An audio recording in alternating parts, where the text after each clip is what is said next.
Hello दोस्तों, एक बार फिर से आप लोगों का स्वागत है हमारे यूट्यूब चैनल पे। तो दोस्तों, आज के वीडियो में हम लेकर के आए हैं एसबीआई में एनआरआई भाइयों का जिनका खाता है, जिनके अकाउंट में केवाईसी पेंडिंग है काफ़ी समय से या रिसेंट में पेंडिंग हुआ है, तो हम जानेंगे, उसको स्टेप वाइज डिस्कस करेंगे।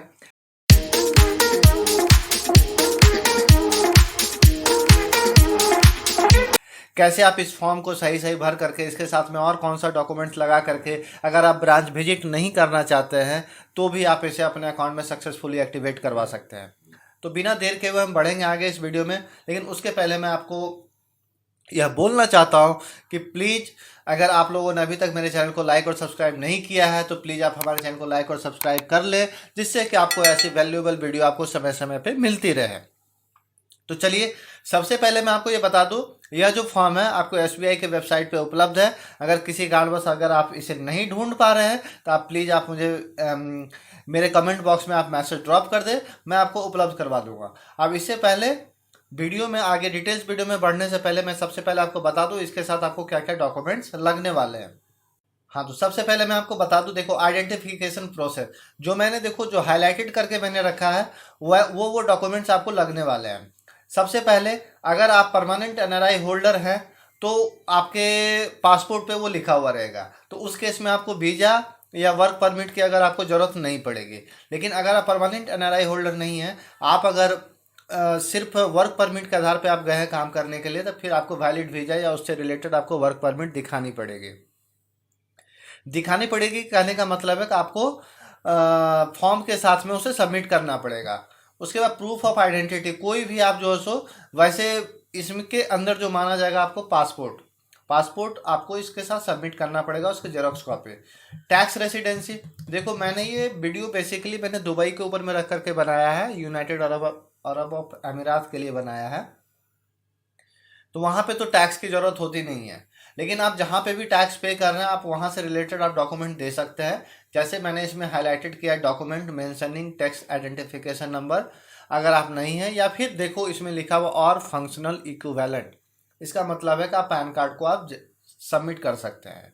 ठीक है, पैन कार्ड के जेरोक्स को आप सबमिट कर सकते हैं। उसके बाद है current address document overseas only, आप फॉरेन में जहाँ पे भी रह रहे हैं, विदेश में आप जहाँ पे भी रह रहे हैं, उससे रिलेटेड कोई भी डॉक्यूमेंट, एम्प्लॉयर सर्टिफिकेट दे दें, या जो आपका पहले से जो वहाँ पे अकाउंट है आप उसका लेटेस्ट आप उसके अकाउंट को बैलेंस अकाउंट स्टेटमेंट आप प्रिंट करवा लें अपने पासबुक पे और उसका जेरोक्स आप दे दें, वह भी चल जाएगा। नहीं तो फिर इलेक्ट्रिसिटी बिल वगैरह ये सब भी आपको वहाँ पे चल जाएंगे, जो आपका ये डॉक्यूमेंट सपोर्ट करता हो कि नहीं अभी ये रिसेंटली वहाँ पे ये रह रहा है, या फिर आपको रेंट एग्रीमेंट भी चलेगा। ठीक है। उसके बाद proof of permanent address overseas और इंडियन, जहाँ पे भी आपका परमानेंट एड्रेस है। देखिए ऑब्वियस है कि जब आप फॉरेन में जाओगे, अगर वर्क परमिट से जाओगे, तो आपका वहाँ का जो एड्रेस होगा वो कम्युनिकेशन पर्पस के लिए होगा। बाकी परमानेंट एड्रेस के लिए आप जो है कम्युनिकेशन पर्पस कह लीजिए या फिर करंट एड्रेस के लिए कह लीजिए। बाकी परमानेंट एड्रेस आप अपने इंडिया के किसी भी लोकेशन का आप दे सकते हैं। तो अगर आप इंडिया का दे रहे हैं तो आप उससे रिलेवेंट पे जो पासपोर्ट पे भी वो मेंशन रहता है, या फिर आपके आधार कार्ड पे भी रहेगा, वोटर आईडी पे भी रहता है, इन सारी चीज़ों पे रहते हैं। अब एक बहुत ही मोस्ट इंपॉर्टेंट बात मैं बताने जा रहा हूँ। अगर आप चाह रहे हैं कि मुझे ब्रांच विजिट की ज़रूरत ना पड़े और आपको केवाईसी घर बैठे हो जाए, तो आपको उसके साथ ये एनी ऑफ द फॉलोइंग्स में आपको इन तीनों में से कोई एक डॉक्यूमेंट्स आपको देना पड़ेगा। जैसे सबसे जो कन्वीनियंट होगा, आपको कैंसल्ड या पेड चेक का आप ओवरसीज बैंक अकाउंट का आप दे दें, इससे साबित हो जाएगा कि आप अभी रिसेंट में आप वहीं पे रह रहे हो। ठीक है। और नहीं तो देखो यहाँ पे लिखा हुआ, additional proof of application who are not visiting our branch for opening the account non face to face, जिसको ब्रांच नहीं विजिट करना है फिर भी वो चाहते हैं कि उनका केवाईसी घर बैठे हो जाए, तो इन तीनों में से आप कोई भी ऑप्शन आप वहाँ पे दे सकते हैं। सबसे बेटर वेस्ट तरीका है आप कैंसल चेक उसके साथ आप लगा करके भेज दें। अब चलिए, अब चलते हैं यह फॉर्म को हम कैसे भरते हैं।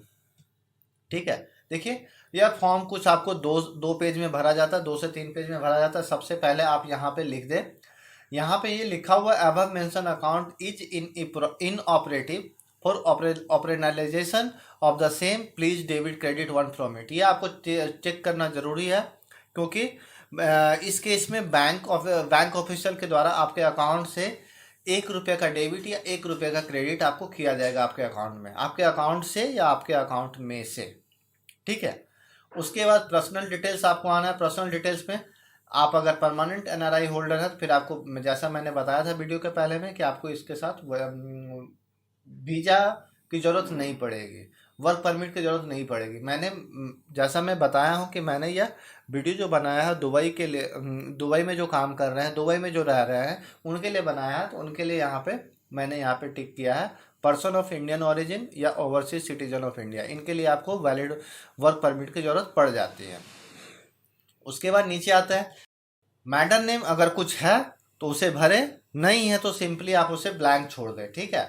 फादर नेम, आपके फादर का पूरा नाम यहाँ आपको बताया गया, पहले फर्स्ट नेम होगा, फिर मिडिल होगा, फिर सर नेम होगा, इस तरह से आप इसे भरें।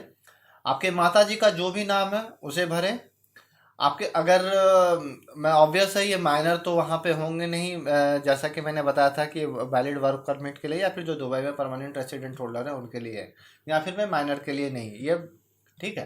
प्लेस ऑफ बर्थ आप डाल दें, जहाँ पे भी आपकी जन्म हुई है वो डाल दें। कंट्री ऑफ बर्थ आप डाल दें, कंट्री ऑफ बर्थ यहाँ पे डाल दें। नेशनैलिटी आपका यहाँ पे इंडियन हो जाएगा। मार्टियल स्टेटस, अगर आप मैरिड है तो मैरिड पे टिक करें, अन्यथा अनमैरिड पे टिक करें, ठीक है। उसके बाद अगर आपने मैरिड पे टिक किया फिर आपको यहाँ पे इस सेक्शन में आपको पत्नी का नाम आपको देना पड़ेगा, वैसे ही first middle and surname लगा करके। पैन नंबर जो आपका है वह यहाँ पे आप सही सही भर दें। Income tax, sorry income tax मैं कह रहा हूँ, इनकम आपकी जो जॉब है दुबई में जो आप कर रहे हैं, जो या फिर जो आपकी जो भी इनकम है वो कितना रुपया आपको वहाँ पे मिलता है, आप उसको यूएसडी में, यूनाइटेड यूनाइटेड नेशंस के करेंसी में आप उसे ये कर दें, डॉलर में आप कन्वर्ट करके आप उसे उस तरह से यहाँ पे लिख दिया करें। जो भी है मंथली या एनुअली जो भी है आप उसके अकॉर्डिंग आप टिक कर दें। आप अपना आधार नंबर यहाँ पे डालना चाहते हैं तो डालिए, नहीं तो आप इसे छोड़ दें, क्योंकि देखो यहाँ पे साफ साफ लिखा हुआ ऑप्शनल है, ठीक है। उसके बाद जैसा मैंने बताया था पीआईओ ओसीआई कार्ड नंबर ये आपको मैंडेटरी है। आपको क्या कहते हैं, ये यह भी चीज़ें आपको पासपोर्ट पे या फिर आपके वर्क ऑर्डर पे आपको लिखा हुआ मिल जाता है, ठीक है। करंट ओवरसीज, करंट एड्रेस आपको ओवरसीज का ही चलेगा। अगर वहाँ पर आप वहाँ पे अपना रेसिडेंशियल देना चाहते हैं तो रेसिडेंशियल दे, या फिर रेसिडेंशियल और बिजनेस दोनों देना चाहते हैं, अगर एक ही एड्रेस है दोनों।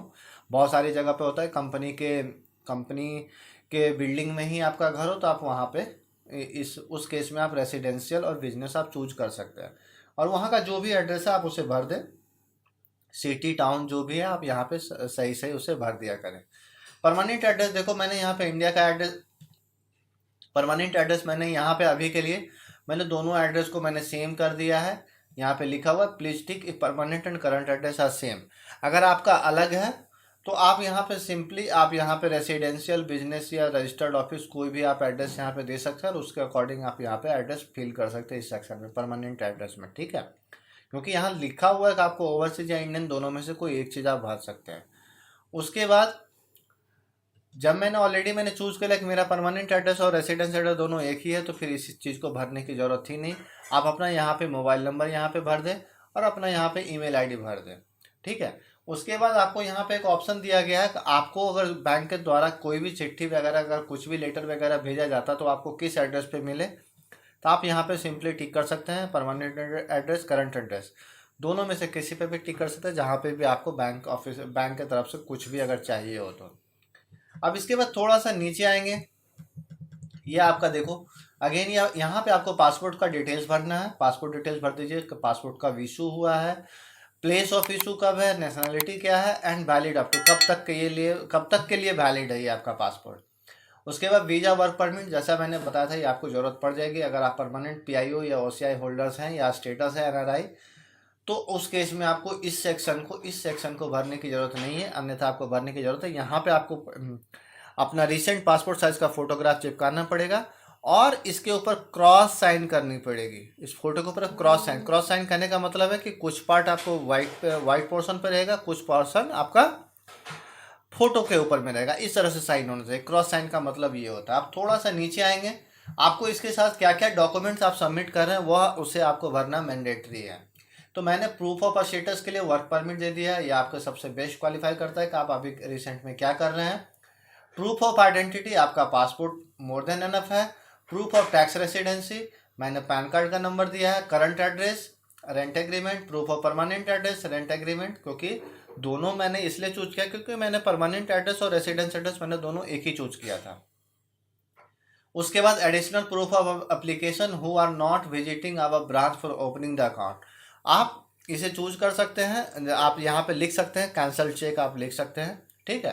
कैंसल चेक लिखेंगे, अगर आप चाहते नहीं है कि मुझे ब्रांच जाना पड़े, आप इस ऑप्शन का बाकायदा आप यहाँ पे लाभ ले सकते हैं, ठीक है। मोड ऑफ ऑपरेशन वगैरह यहाँ पे आपको इसमें कोई ज़रूरत नहीं है, सब कुछ चलेंगे। अब थोड़ा सा अब आप आते हैं तीसरे पेज पर, टैक्सेशन डिटेल्स। जैसा मैंने बताया था, दुबई एक टैक्स फ्री कंट्री है, आपकी वहाँ पे जो भी अर्निंग होती है उसके ऊपर में आपको कोई टैक्स नहीं देना पड़ता है, इसलिए आप सिंपली जहाँ पे भी आप टैक्स पे कर रहे हैं आप वहाँ का आप लिख दें। अगर आप दो जगह टैक्स पे, दो से ज़्यादा जगह पे अगर आपको टैक्स पे कर रहे हैं या दो जगह पे कर रहे हैं, तो आप उसके डिटेल्स यहाँ पे उसके अकॉर्डिंग आप यहाँ पे फिल कर सकते हैं। उसके बाद please provide address if serial number 1 is filled in taxation research. अगर आपने ये फिल किया है तो आपको यहाँ पे भरना पड़ेगा, जो भी रेलिवेंट चेक बॉक्स है आपको उसे टिक करना पड़ेगा और उससे रिलेटेड आपको यहाँ पे उसका एड्रेस मेंशन करना पड़ेगा, ठीक है। अब उसके बाद थोड़ा सा नीचे आते हैं, यहाँ पे जो है आपको यहाँ पे डेट फिल करना पड़ेगा और प्लेस, और उसके बाद यहाँ पे आपको अपना साइन करना पड़ेगा, एंड दैट्स इट। ये जो है आपने फॉर्म इसे सही सही भर लिया। उसके बाद नीचे और कुछ नहीं है, बैंक ऑफिसर के द्वारा फिल किया जाएगा। तो दोस्तों यह था स्टेट बैंक ऑफ इंडिया के में जिनका खाता है, जिन एनआरआई भाइयों का खाता अगर उन्हें केवाईसी करवानी है, सिर्फ ये जो फॉर्म था वो एनआरआई कस्टमर के लिए था, सिर्फ और सिर्फ जिनका अकाउंट एनआरआई स्टेटस के अंदर खुला हुआ उन्हीं के लिए था। तो उम्मीद करता हूं दोस्तों यह वीडियो मैंने आपको अच्छे तरीके से एक्सप्लेन किया है। अगर फिर भी कोई गलती हो गई हो तो उसके लिए क्षमा प्रार्थी हैं, और अगर आपको कोई आपका सुझाव मुझे हमेशा के लिए एक एनकरेज करता है कि मैं कुछ और करूं, इसलिए अगर कोई सुझाव हो तो प्लीज़ आप हमें कमेंट बॉक्स में ज़रूर लिखें। बाकी मिलते हैं इसी प्रकार के कुछ और वीडियो के साथ। Thank you very much. जय हिंद, जय भारत।